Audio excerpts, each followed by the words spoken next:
podcast. I am excited to start our second episode in this 2023 series, all about diabetes prevention. You will probably recognize the voice and one face today if you are joining via video for Megan and Jenny. They are two of our Oriant coaches. They also happen to be CDC certified diabetes prevention coaches as well. So true experts in this conversation.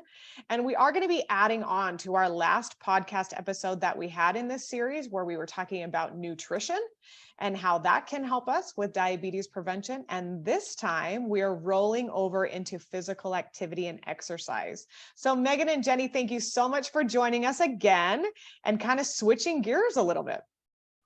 Happy to be back. Yeah, thanks for letting us come. So much. So a quick review, if one of you wouldn't mind just doing a quick review of just kind of the high level of what insulin resistance is as it relates to diabetes prevention education. I'm happy to step in and talking specifically, again, I think I said this last time, but it's important to know what insulin is in order to understand what insulin resistance or diabetes is. And insulin is a hormone. It has a lot of functions. It's used literally by every part of the body. It's used by your brain to grow neurons. It's used by your heart to lower your blood pressure and your heart size. It's used by your liver, your bones, your sex organs. And specifically, I think is important for the context of today's conversation is used by your muscles. It's really important. It helps provide energy for your muscles. It helps your muscles produce proteins, and it helps control the size or hypertrophy of your muscles. And that's something that we're specifically going to talk about today within the context of diabetes prevention and exercise. Anything you want to add in that, Megan?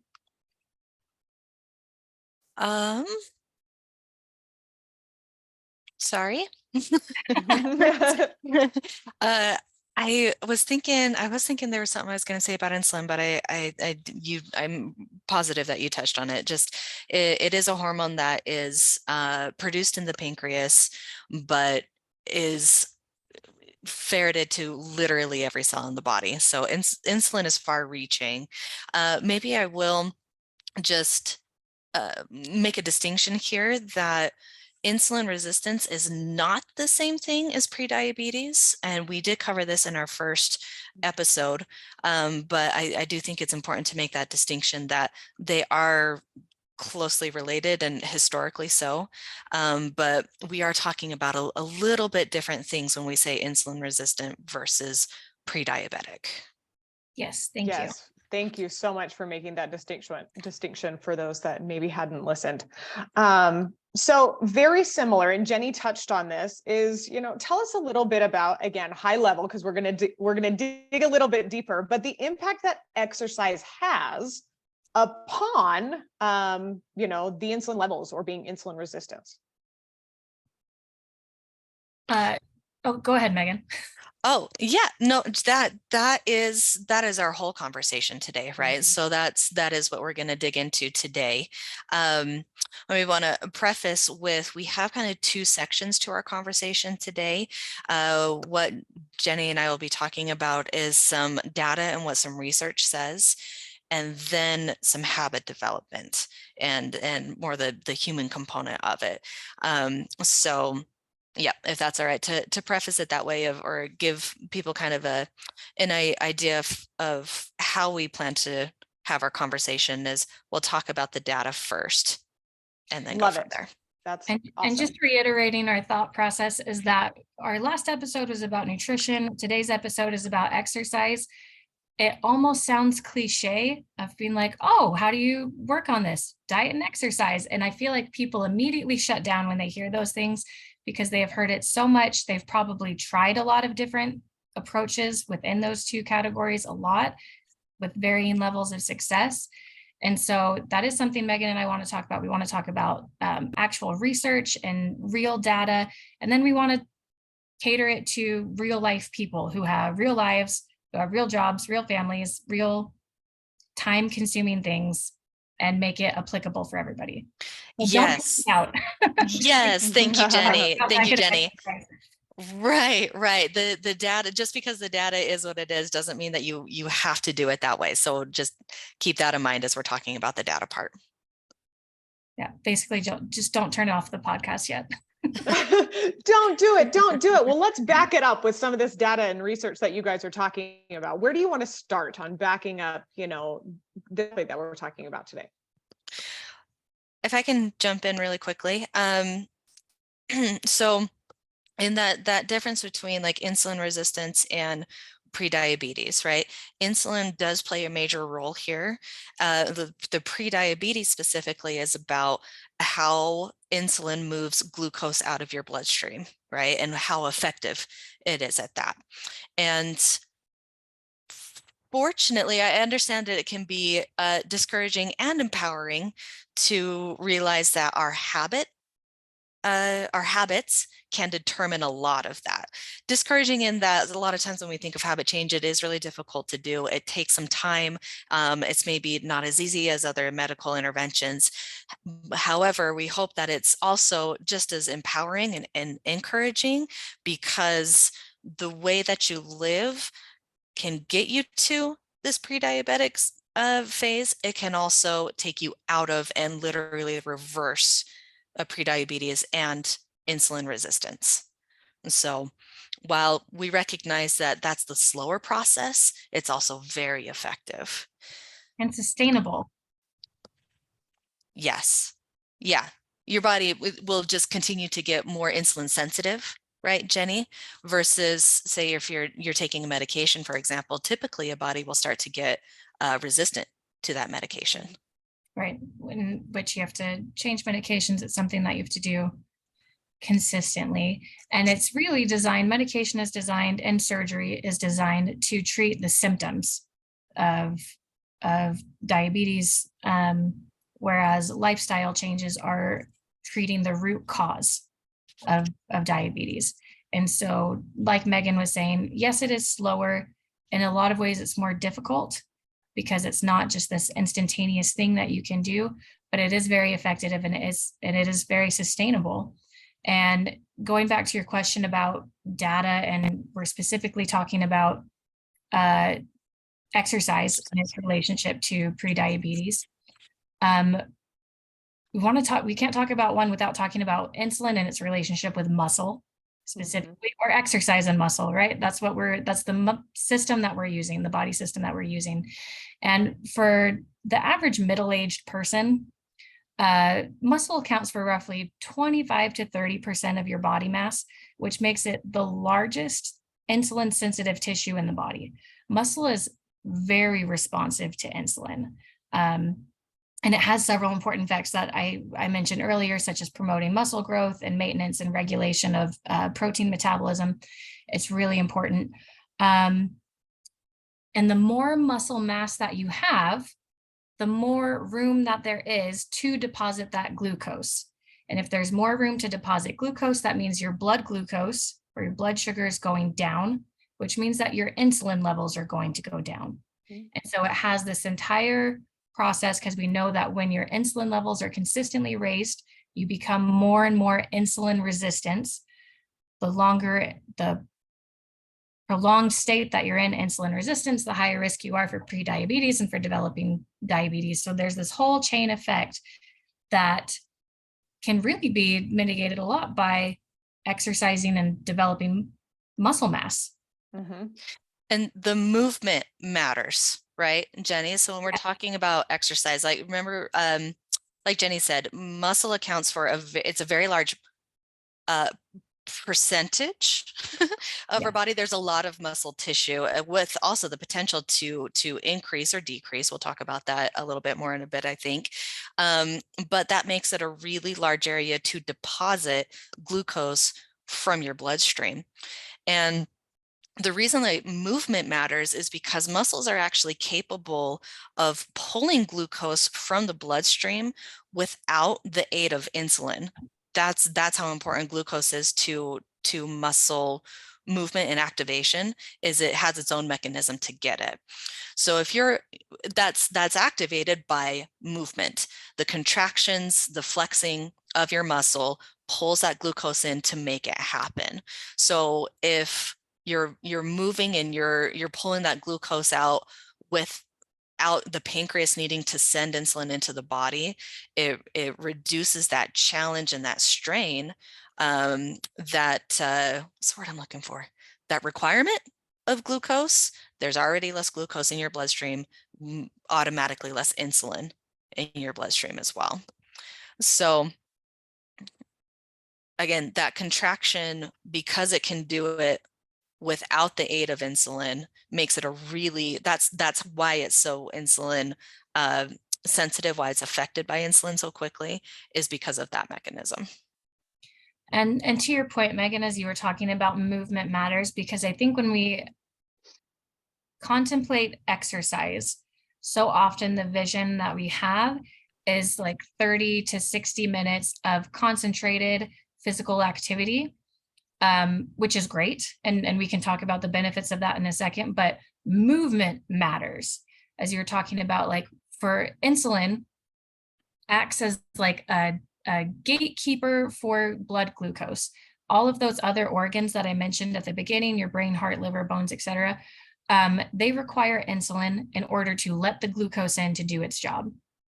But muscle doesn't when it's working. Mhm. And so we're not talking about just this 30 to 60 minutes per day that we're ideally doing for lots of different reasons, but moving matters. Moving throughout your day, walking around, moving your arms, lifting, like stretching, flexing.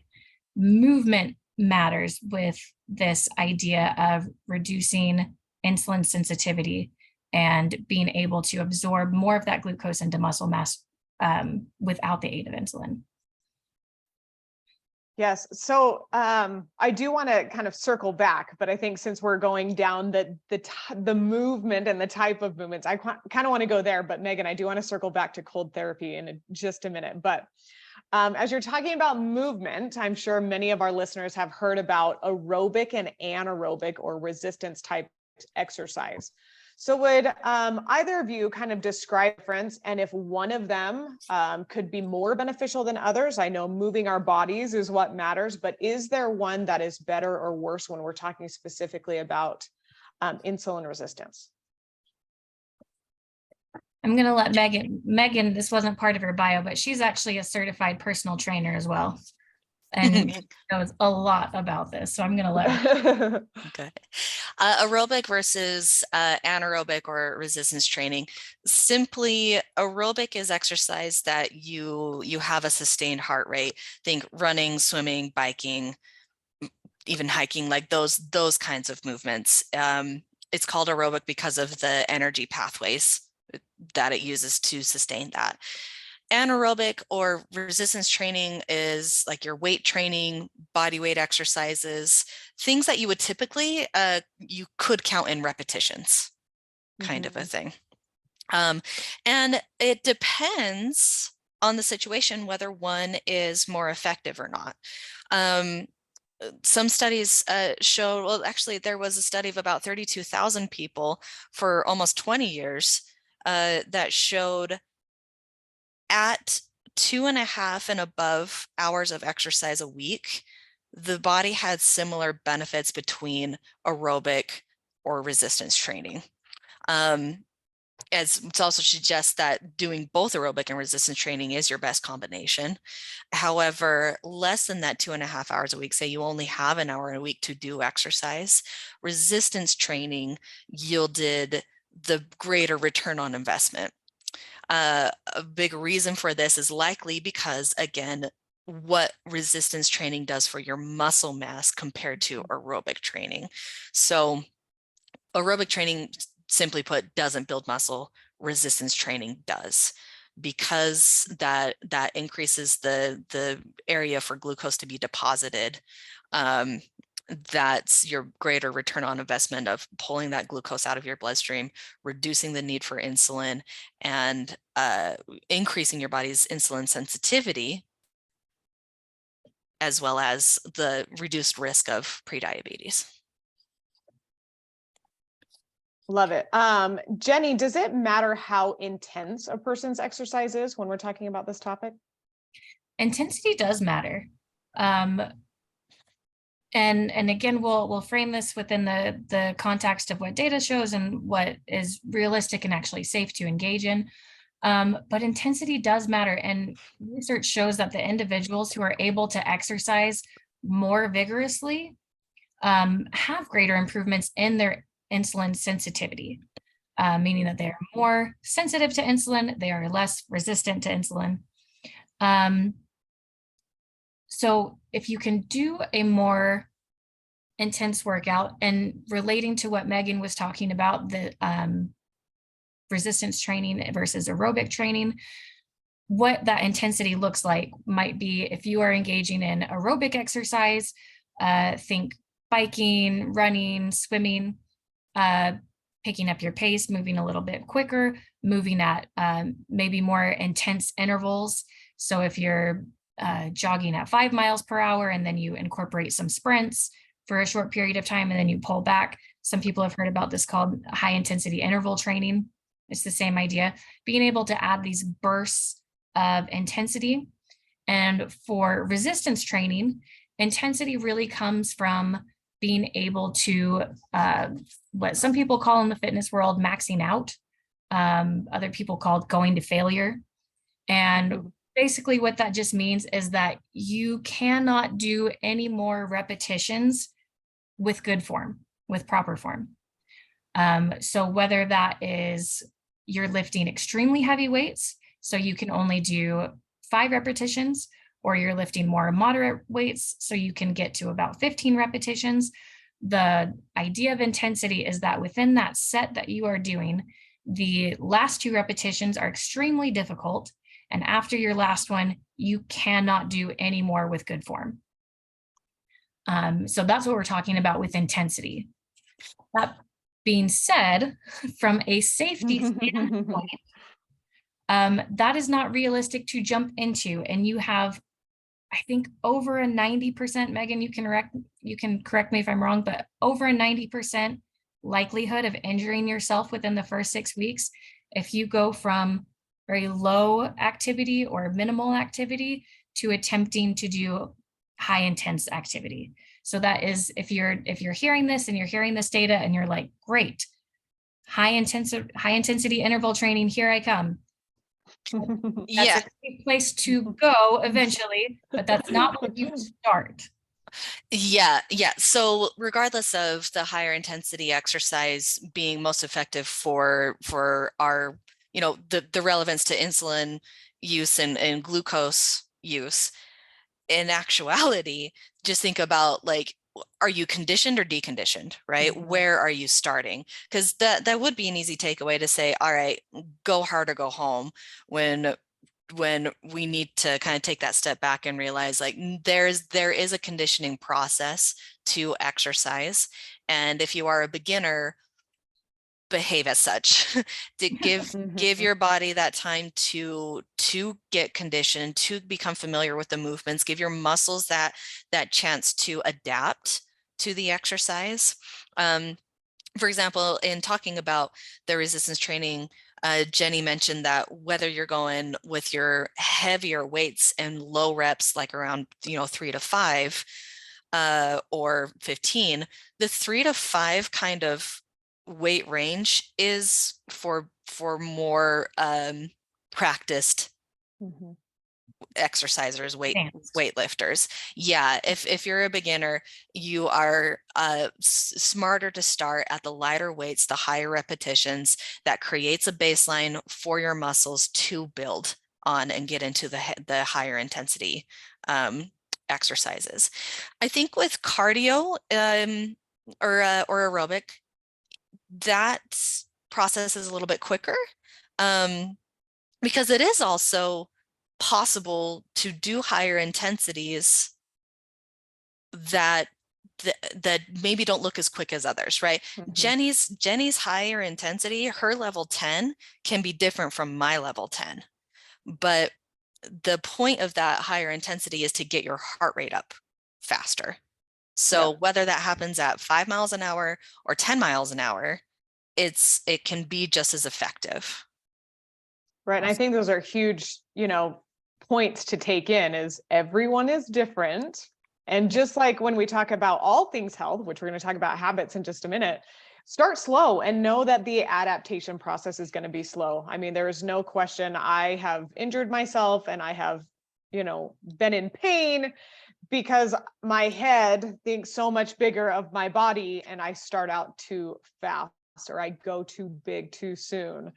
And so again, we're all different and, know that it takes time. I think if any of us have ever been injured or hurt ourselves through exercise, it might be because we pushed it a little bit too hard.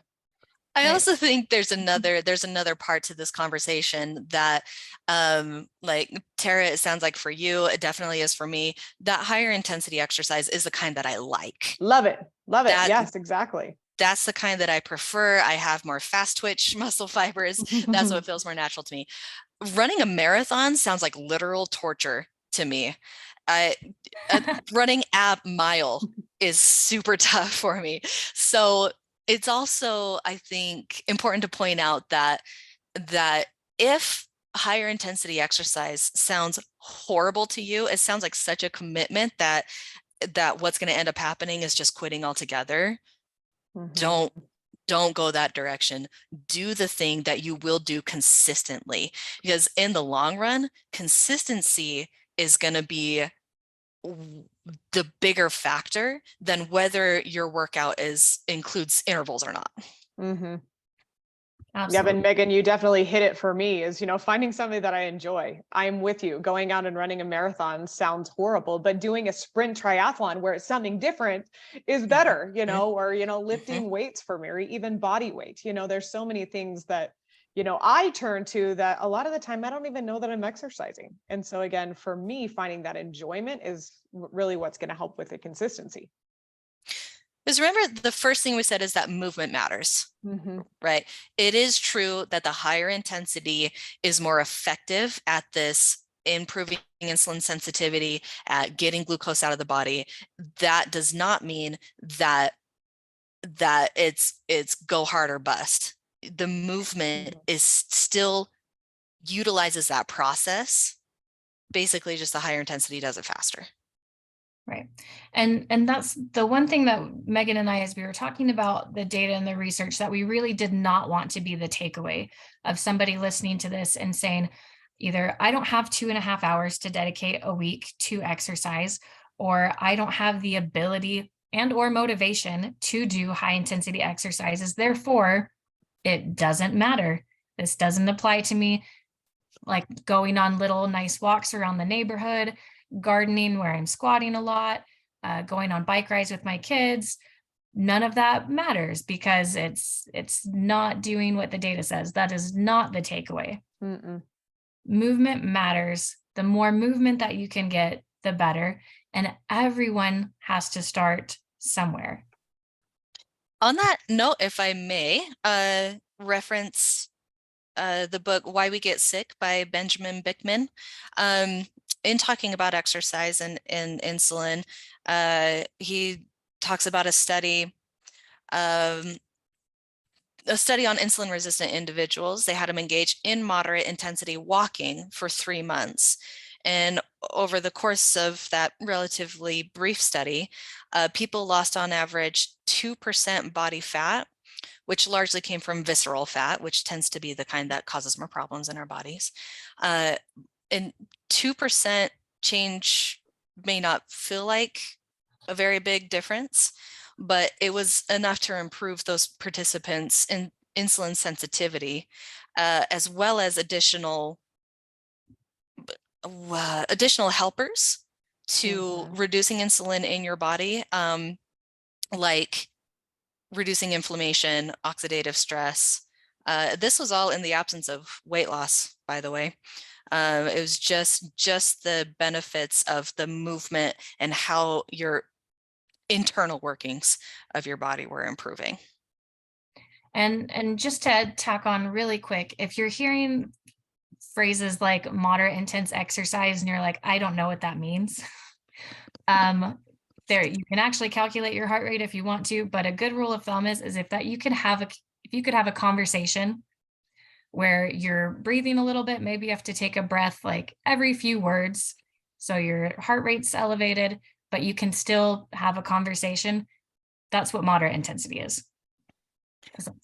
I like the rate of perceived exertion, which is basically on a scale of 1 to 10, how hard do you think you're working? Mhm. And if Awesome. you're 4 or 5, that's moderate intensity. Yeah, always a good thing to keep in mind for sure. Jenny, you touched on this, and I'm sure we could dig a little bit deeper about those individuals who are listening and hearing this that have, what we might call a negative relationship with exercise. Can you dig a little bit deeper on kind of what that is and how we can overcome that? I feel so bad because I feel like the words diet and exercise have almost become like bad words. Mhm. And when I say bad words, I just mean triggering words. Like people who go to their doctor for any number of ailments and their doctor says, it would help lost weight, and you just dieted and exercised. It's just become this super triggering thing that it's not meant to be. And so often I don't even use the word exercise. I use the term physical activity, because that really is all it means, is that you don't have to be in a gym. You don't have to, it's not about like, oh, marathons sound terrible, but a sprint triathlon sounds like a lot of fun. You don't have to do that. I just spent a morning, my morning in my garden. I was squatting up and down. I was hammering trellises together. It's movement, it's physical activity. And so I don't want people to think that there has to be this specific vision of what exercise or physical activity looks like. Because if you are trying to do an exercise for the sake that you're supposed to, or somebody's told you that it's great or it works, and you hate it and you're using it to punish yourself, Mm-mm. you are never going to stick with it. It is not going to be sustainable. Do something that you like. If it's biking with your kids, great. If it's being a mountain biker, great. If it's doing like cycling, great. And I'm just using these examples of biking to like show different levels that are all great, of just like, you can ride with children, you can be a competitive cyclist that's like biking hundreds of miles, you can go in the mountains, you can garden, you can go on walks, you can walk your dog, you can skip around, you can jump on a trampoline, you can there's so many things that you can do. Just find something that you like doing. And if you can find something that you like doing, you are going to want to do it. And that's really the key, is actually wanting to move your body, moving your body because you love your body, because you're showing care for your body, because it's bringing you joy. When people get into this mentality of, oh, I have to exercise because I ate a cookie at dinner, like, you're going to have such a negative relationship with exercise and with your body, because it's using it as a punishment. And that's really not what it's supposed to do. So yes, I was like, it's not meant to be. I'm trying to like reclaim diet and exercise, because it's not meant to be this awful thing where we hate our bodies, but this expression of like love and joy for our bodies, where we are expressing love to our bodies and actually enjoying our lives with it. Yeah, but I think you, Preach. yeah, yes, exactly. You had so many examples there too. And, like for myself and those that are listening, a lot of the times we are moving our bodies, so much more than maybe we give ourselves credit for, because we didn't dedicate that 30 minutes today to hopping on the treadmill or lifting weights. There is so much movement that happens naturally throughout our day, and to give ourselves the benefit of the doubt on that. Oh, I walked my kids to school and back. Wow, it wasn't dedicated activity just for me and building muscle. But again, you are getting so much movement, already. And so to recognize that, and then maybe we can bump it up from there. Right. And just like you were describing, because we can talk a little bit more about habit development. Some people are just so crunched for time, and they don't have this dedicated time. Maybe it is just about, oh, instead of driving to pick up my kids, I am walking to pick up my kids from school.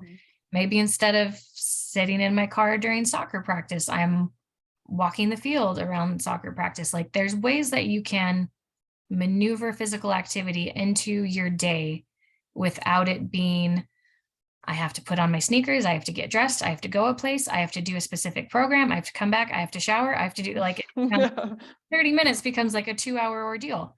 And so there's ways to get just like chunks of physical activity by making little changes like that, which are just as effective. Absolutely. Megan, did you want to add anything into kind of that habit creation and how success starts to build? If I can, I know Jenny hammered on this, and I'm going to hammer a little bit more. Hammer away.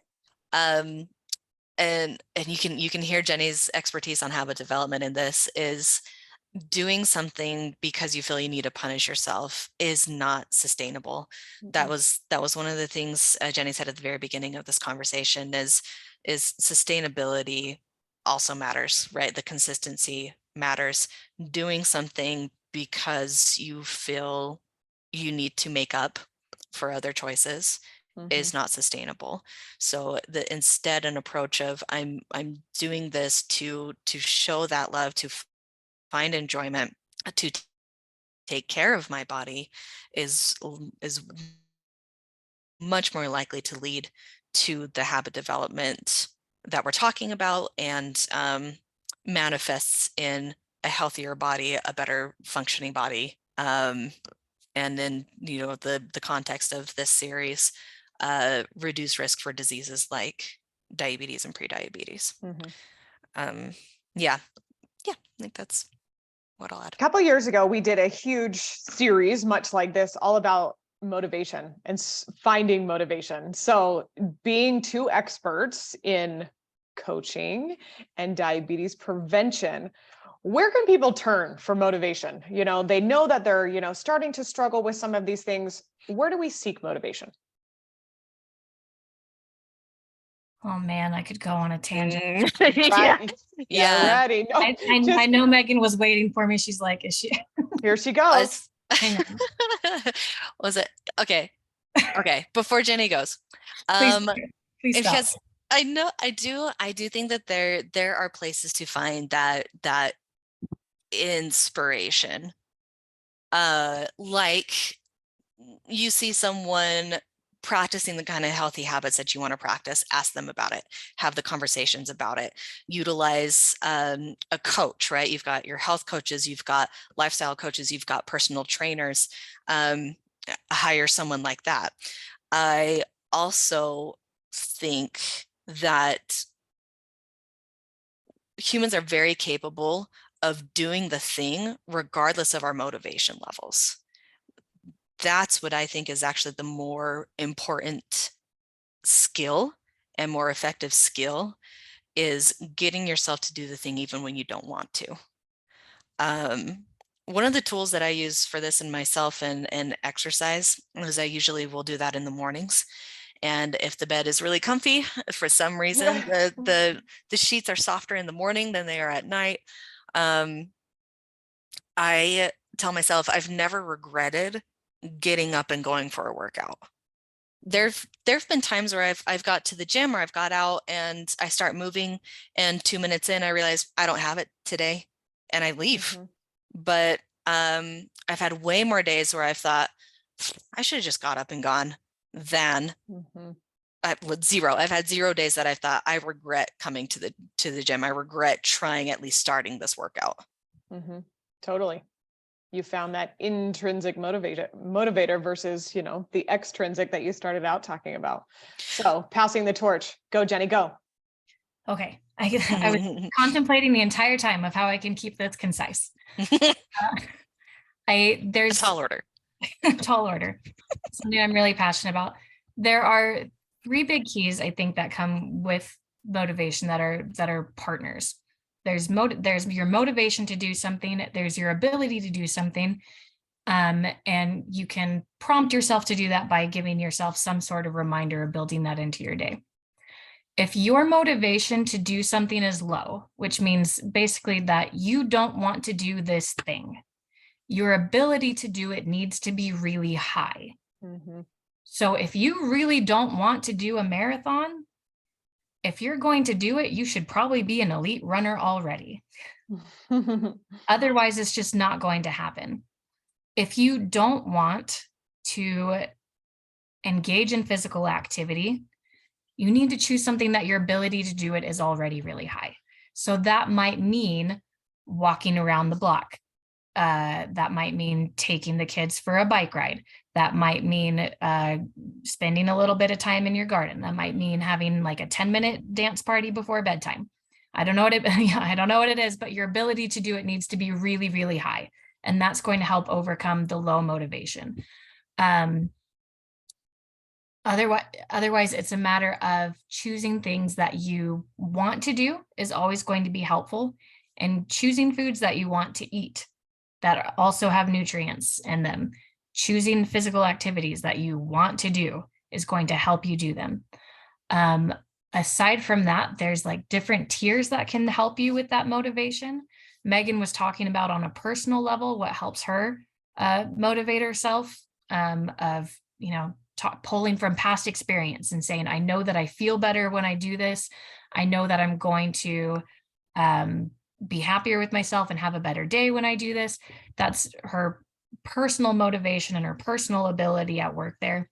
She also brought up social ability and motivation. If you have friends that what you usually do is go to a bar and drink, you're going to go to a bar and drink. That's what you and your friends do. If you have friends that you walk around the neighborhood and you talk, you're going to walk around the neighborhood and talk. That's what you do with your friends. So being able to pull on your social resources as well, the people that you surround yourself with, if there are things that you want to do, try and find people to surround yourself or a community that is going to help you do that, because it's going to be easier. Yep. And then finally is your environment. If you don't want to be eating Twinkies for lunch every week, but your desk is right by the vending machine, you're kind of like, it's just working against you. Maybe ask your supervisor if you can move your desk. If you want to be physically active, how can you make that easier? Maybe it's subscribing to a YouTube channel that's free that you can follow along with, or even a paid one. Maybe it's finding safe walking pathways in your neighborhood. Maybe it's investing in a really great pair of shoes. You can create an environment that is going to be more conducive for you to go. So there's kind of these tiers, and the more that you can pull in, like, it's great if you're personally motivated.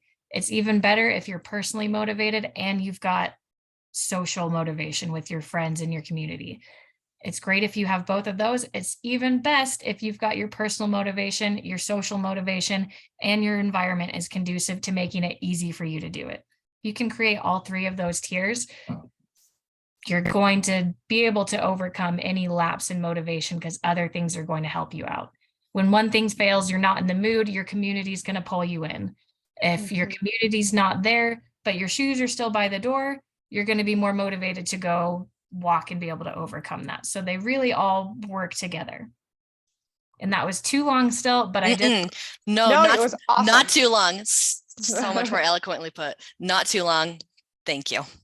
Yes, so good. And, it's, again, as we were talking about changing some of these things and taking it slow, we may not be able to change, all three of those things at the same time, but we can make a shift in one, which may in turn shift others. So I think those, as we're talking about habits and exercise and motivation, I think you nailed it. And we can give ourselves the grace to start with one and build. Absolutely. There's a metaphor that I give to our coaches all the time when they get discouraged with developing coaching skills. I'm like, it's the same thing for the people that we work with. If you have a pile of 100 bricks and I told you to just move them, you would look at me like I was nuts, because I would be, because how on earth are you going to move a pile of 100 bricks in one go? But if I told you just pick up one brick and move it over there, and then go pick up another one and move it over there, that is actually, you're going to accomplish it. It might take a little bit longer, but not really, because the first one was actually impossible to do. You can try a million different ways and it's not really going to give you the end result that you're looking for. So just take one brick at a time and know that you're making that slow and gradual progress. And eventually you're going to have all your bricks where you want them. Yep. And the consistency has been built. I love it. And you know what, Jenny, you kind of like summarized everything all in one. So Megan, I hate to, have a last, stamp at the end, but she definitely kind of did it right there. It was beautiful. It was beautiful. No great. reason to take away from it. So again, as we talk about diabetes prevention, we're building right there. We were building upon the nutrition that we talked about the last time. We're building on the physical activity or the exercise.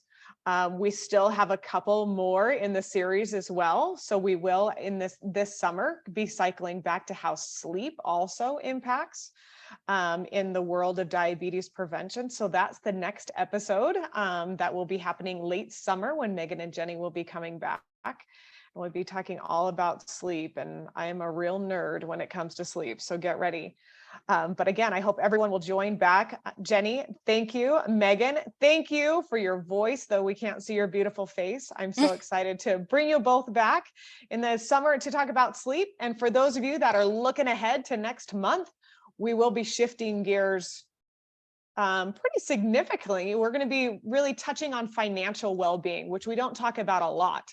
But again, so many Americans spend a lot of money during the summer. I know I am one of them. Spend a lot more money in the summer. So we're going to focus on that, on how we can make sure we don't blow our budget during the summer. So Megan, Jenny, thank you so much for joining us. And to all of our listeners, I appreciate it. And let's get moving. Thank you, Tara.